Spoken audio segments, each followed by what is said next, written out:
या देवी सर्वभूतेषु मातृरूपेण संस्थिता।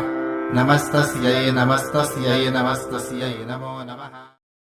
नमस्कार मित्रों, श्री माँ ज्योतिष कार्यालय यूट्यूब चैनल में आप सभी का हार्दिक हार्दिक स्वागत है। हर हर महादेव। शिवरात्रि पर्व जो भगवान भोलेनाथ का पर्व है, शिव भक्ति का दिन है, शिवमय होने का दिन है, वो इस वर्ष यानी कि 2022 में ये शुभ पर्व शिवरात्रि कब आ रही है, कौन से दिन शिवरात्रि है, ये मैं आपको बतलाऊंगा। साथ ही साथ भगवान भोलेनाथ की 4 प्रहर की पूजा का समय कौन सा है, ये भी मैं आपको बतलाऊंगा। और उसमें भी विशेष रूप निशित काल का जो समय है उसका महत्व है बहुत ही, उसका समय कौन सा है वो भी मैं आपको बतलाऊंगा। और आपकी सारी मनोकामनाएं, सारी इच्छा पूर्ण करने वाला 8 वस्तुओं से भगवान भोलेनाथ को अर्घ्य कैसे प्रदान करना है, ये सब कुछ सविस्तार आज मैं आपके समक्ष रखने वाला हूं।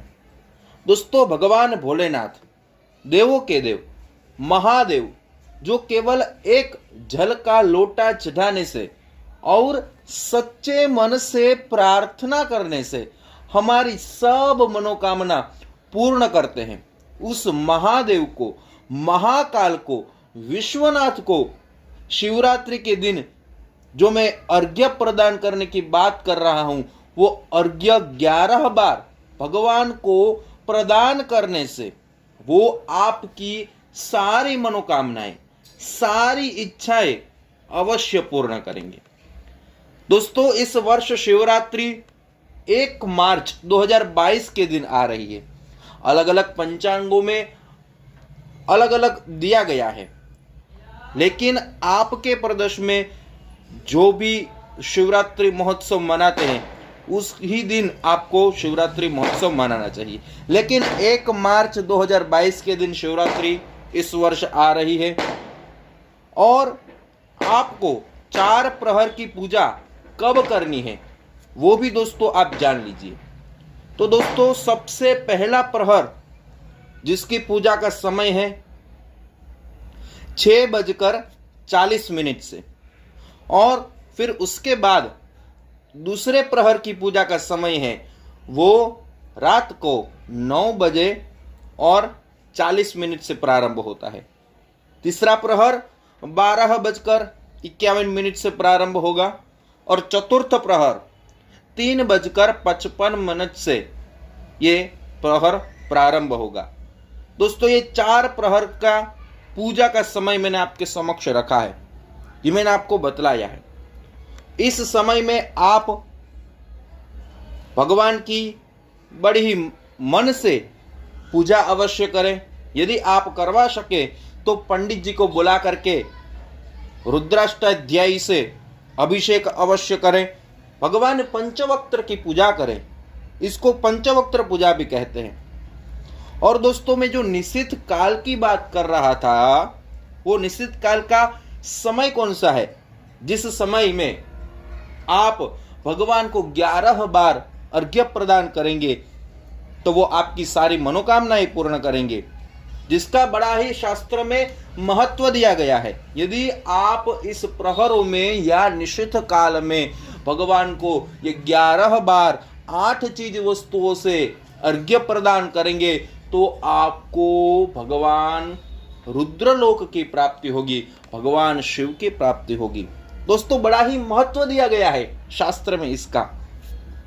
दोस्तों, यदि आप रुद्राभिषेक न करवा सके, यदि आप पूरा दिन भगवान शिव की पूजा न कर सके, तो केवल ये निश्चित काल में भगवान को 11 बार अर्घ्य प्रदान कर देंगे ना, तो भी भगवान आपकी सारी मनोकामनाएं, सारी इच्छाएं अवश्य पूर्ण करेंगे।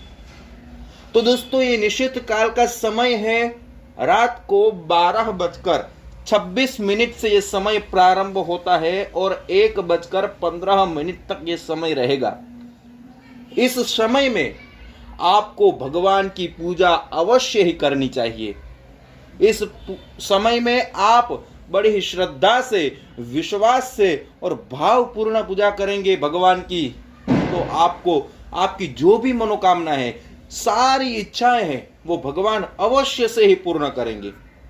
और ये 8 चीज वस्तु कौन सी हैं, ये कौन से पुराण के अंतर्गत श्लोक में दिया गया है, वो भी मैं आपके समक्ष रखूंगा। क्योंकि दोस्तों भगवान को 11 बार अर्घ्य इसलिए चढ़ाना चाहिए कि भगवान रुद्र के 11 अवतार है, इसलिए दोस्तों भगवान को 11 बार अर्घ्य प्रदान करना है। तो ये 8 चीज वस्तुओं का वर्णन शिव पुराण के अंतर्गत एक श्लोक में दिया गया है। तो श्लोक सविस्तार अर्थ के साथ में आपको बतलाऊंगा, आप ध्यान से सुनिए दोस्तों। आपह क्षीरम कुशाग्राणी दध्याज्यंच सतंडुलम तिल सिद्धार्थ कैश्चैर्वम अर्घ्योष्टांगः प्रकीर्तितः। तिल सिद्धार्थ कैश्चैवम अर्घ्योष्टांगः प्रकीर्तितः। जल, दूध, कुशाग्र, दही, घी, तंडुल, तिल और सरसों, ये 8 चीज वस्तुओं का शिव पुराण में उल्लेख दिया गया है। आपको क्या करना है, एक कलश में, तांबे के कलश में आपको सही मात्रा में गंगा जल लेना है। यदि आपके पास गंगा जल ना हो तो कोई भी तीर्थ का जल या सामान्य जल आपको ले लेना है।